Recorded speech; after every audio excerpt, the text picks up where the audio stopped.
Day 190 of the Ukrainian War Map, also known as the Russo-Ukrainian War. Chelsea here, and today is another quick update as I take a simplified and down-to-earth approach to the happenings on the ground in Ukraine. And as always, I like to start off with the Russian military losses, so we'll pull those ones up here. And let's have a look. So for the first day of the month, the 1st of September. Now, before I get into these, once again, just to let you know, these are just indicative estimates. Most videos I bring up additional information that supports the accuracy of these numbers displayed here. But in the end, really, there's just no point in contending with the comment trolls. So I won't get into that, at least today. And starting off with the numbers there, Russian military personnel lost in action is sitting at 48,350. And we'll move across down to the Russian military hardware losses, and we'll start off with armored combat vehicles, which have an additional whopping 33 losses there. Tanks are just an enormous 23, and artillery 24, and an extra chopper there as well. And we'll now move back across to the map where again we'll actually look outside of Ukraine into the Russian Federation once again. I'll just turn this into English so you guys can see it just a smidge better there. But in Belgorod, so the city of Belgorod, where a Russian missile launched from Belgorod heading towards Kharkiv and had actually failed. It just fell out of the sky and landed in Belgorod, where it was meant to be leaving. Now, this is meant to be a new generation Russian Iskander missile, so this wasn't to be expected. Some say there might have been an issue with its guidance system, but from the look of this footage, it seems to me like the fuel propellant fizzled out instead. Of course, this reminds me of a Russian missile that boomeranged a couple of months back there as well. Many will surely remember some of this footage here. Now, from time to time, I like to theorize as to why these sorts of things are happening in the Russian military, and it always seems to come back to military contract corruption, where funding is misappropriated away from research and development and instead goes into the back pockets of the oligarchs who secured the military contracts in the first place. But back to the main story here, 3 missiles were fired in total from Belgorod, or attempted to be really.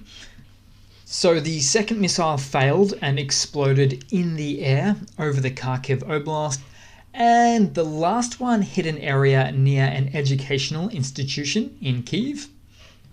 So even with some of Russia's best and most modern military missile technology, I've got to say, that's a 0 in 3 hit rate there. So not that impressive.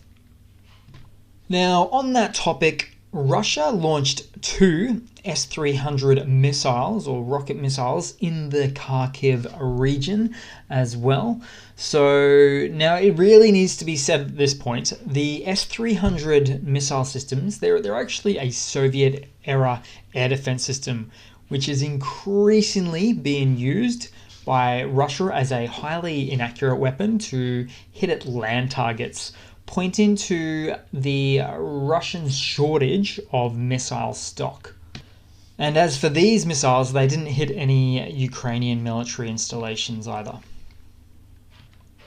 Then we move across to Melitopol, where 10 explosions were reported outside of occupied Melitopol. So this is in the Zaporizhia Oblast, and we'll zoom in just a smidge here.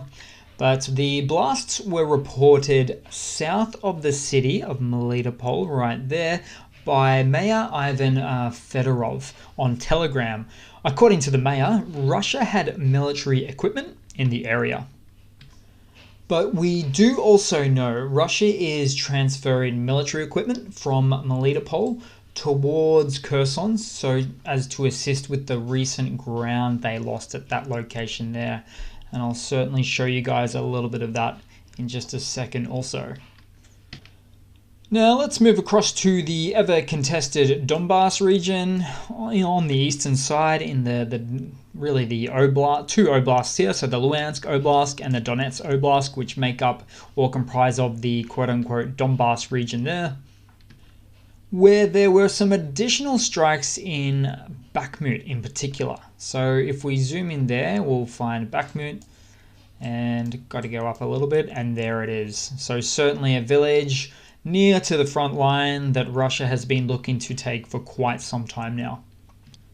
And again, in this instance, no ground was taken by the Russian forces.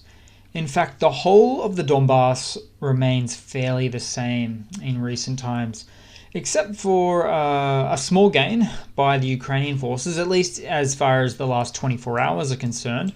So we would need to zoom down a little bit to, here it is, the village of Mikilsk. So if I pull up the date map and we can have a look here, so go backwards and forwards, effectively a loss of a grey area. So the removal of the grey area here really signifies that the location or the area is no longer in question, and it is held by the Ukrainian forces there, so certainly under Ukrainian control. Then we move back across to Kherson, the Kherson Oblast and the Kherson front line, where this is where a lot of the publicized action has been at in recent times there. So Ukrainian armed forces continued their offensive operations in Kherson here, supported by intensive long-range strikes against Russian command and logistics locations across the occupied zone. Now, the Russian offensive on this front line here, so the main issue for the Russian soldiers north of the Dnieper River, charged with occupying Kherson, is the attrition and lack of supplies that's taking a toll as Ukrainian strikes make holding Kherson effectively unattainable, particularly on this north bank here. Now, regarding these Ukrainian strikes, I want to show you something here. So something of a photo map. So from August the 29th to August the 31st, 48 HIMARS strikes, of which most you can see were located in the Kherson region there. But effectively what seems to be happening at the moment is Ukraine is solidifying the gains they've made in the previous couple of days or so. Now, in truth, Ukraine wanted to do an even larger offensive on the Kherson front line right there, but they decided to lock in or solidify smaller gains at the outset of the actual offensive there, after performing some strategic war game assessments alongside a defense branch of the US military. So really, this just means they used military intelligence to confirm what they could take, and then they took it. And then follow up to that, I guess you can say they are solidifying those gains that they've now made. Okay, now I'll move on to some news, although actually, because you did see the chopper in the combat losses before, I'll probably quickly squeeze that one in there.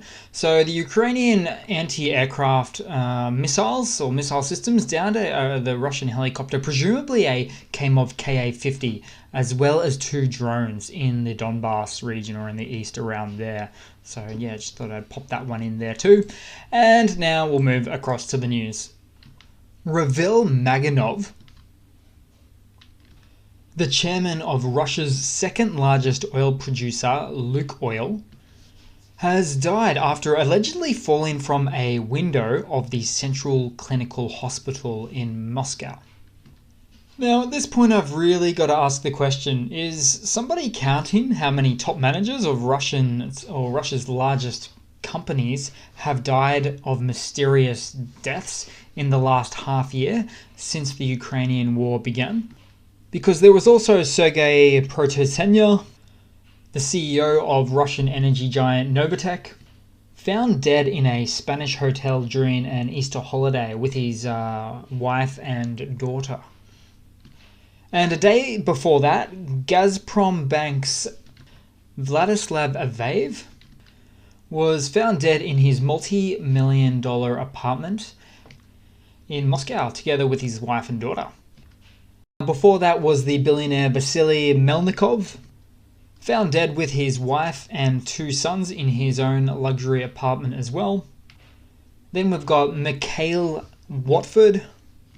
He was a gas magnate, found dead in his home. And this one was just 4 days after the war commenced. So yeah, that was February 28th. We've also got Alexander Subotin, a former top executive of Russian oil company Lukoil as well. He was found dead in a shaman's house, apparently for some reason, in very east of Russia. And let's see who else we've got. So we've got Alexander Tulikov,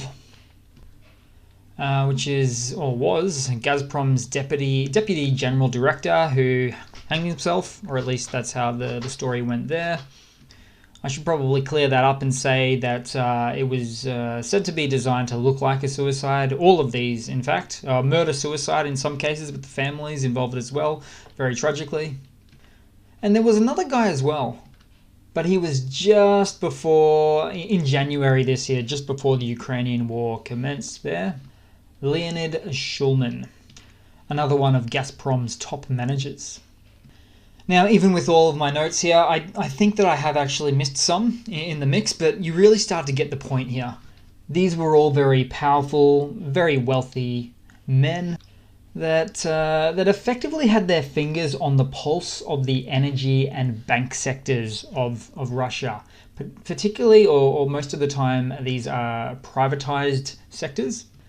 And in many cases, well, really in all cases, wars require these types of institutions for that war machine to run. So we're talking about banks, so financing. We're talking about gas providers, so energy magnates.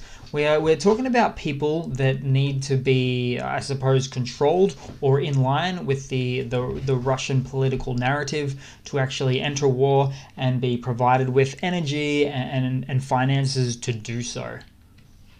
So much like how Putin likes to install puppet regimes in other countries, it appears like he wants to install puppet company regimes there as well, to have full control over the entirety of Russia in every single way. Anyway, we'll move on from that for the moment and look at something else. So in other news, or actually this next one's a bit more of an informational piece. Now, Ukraine actually has 5 nuclear power plants in total. True story. 4 of them are active, and 1 is actually deactivated. Chernobyl, as you might guess there. And each orange dot here represents the amount of reactors each plant has. And that's probably why you hear Zaporizhia, the nuclear power plant there, as having the biggest nuclear power plant in Europe. And of that, this nuclear power plant accounts for about 20% of Ukraine's electricity usage or needs. But unfortunately, there was a bit of continued shelling in and around the region of the the Zaporizhia nuclear power plant there, so it actually had to shut down that reactor yet again just today. According to Ukraine's state nuclear power operator, Energoatom, on September 1st, emergency protection has been activated and the operational 5th power unit was shut down at the ZNPP. And this is actually all happening around the same time as a delegation of 14 experts from the International Atomic Energy Agency, so the IAEA, headed to the Russian-held nuclear plant, embarking on one of the most complicated missions in its history. And on its way to the power plant, Moscow's forces refused to issue special passes to let the nuclear inspectors through its occupied territories at the checkpoint. So BBC Russia reported that one. Now, they were stuck at the Ukrainian checkpoints, but it looks like in just the last 30 minutes or so of this recording now, they have made it through, but not without issue, and still a bit of a long road to hoe with this one. So we'll see what the outcome is from this delegation. Now, in other news, Poland, Estonia, Lithuania, and Latvia have announced that they will prohibit the issuance of visas to citizens of the Russian Federation at the national level. Now, these countries I've all mentioned, won't show it on this map, but it will on this one. They are what's called the Baltic states. You may have heard that before, Baltic states. So let's zoom out, where I've accidentally zoomed in there. And we have, so Estonia, Latvia, Lithuania, Poland, all these Baltic states as, we've got the Baltic Sea right here. Many of which, or at least half of which, are either really close or fully bordering Russia, in fact, there. Now, on this news topic, Russians will also not be able to cross the border with visas of other EU countries as well. So I'm almost saying this at every day now, every video, but there's always some news coming from the Baltic states or Estonia or Latvia, Lithuania about them standing up against Moscow or the Kremlin, aka Russia. So really, really good, cool, ballsy moves, considering that they are, two of them of which are, like I say, bordered with Russia there. So the US District Court for the Southern District of Texas authorized the confiscation of a Boeing 737 aircraft, which belongs to Lukoil, that Russian multinational oil and gas company or corporation I mentioned a moment ago, due to sanctions imposed on Russia following its invasion of Ukraine. Now, confiscating things like this, expensive items outside of Russian territory, might be the way that is used to pay back Ukraine for all the destruction that Russia has caused within Ukraine's borders there. This actually reminds me of Germany from World War II. They had some big debts to pay. So I don't know the number, I don't know the date. It's not really critical for what I'm talking about here. But Germany themselves, they only actually finished paying off their debts to the world from World War II, all the destruction that they caused, in about 2011 from memory there. So I really feel like seized Russian assets like planes, real estate, cruise ships, and the like are the way that Russia will pay their debt in the future. And we'll round it all off with a bit of a funny, a little bit of the lighter side of news at least. So a Russian tourist who drove into the adjacent country of Kazakhstan for a holiday did so with a Z sticker on the back of her car. The Kazakhs harassed her and they said, "We don't support the war, go back to your own country," that kind of thing. And the Russian lady was angry that she was getting harassed. I suppose the whole point of a story like this is that Russian propaganda works best within its own borders, and this lady was probably fed the lie that the special military operation is not a war with no loss of life, except for maybe Nazis or something, and she was not happy at all.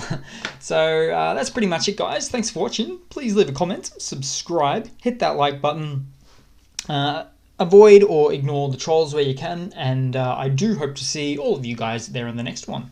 Cheers.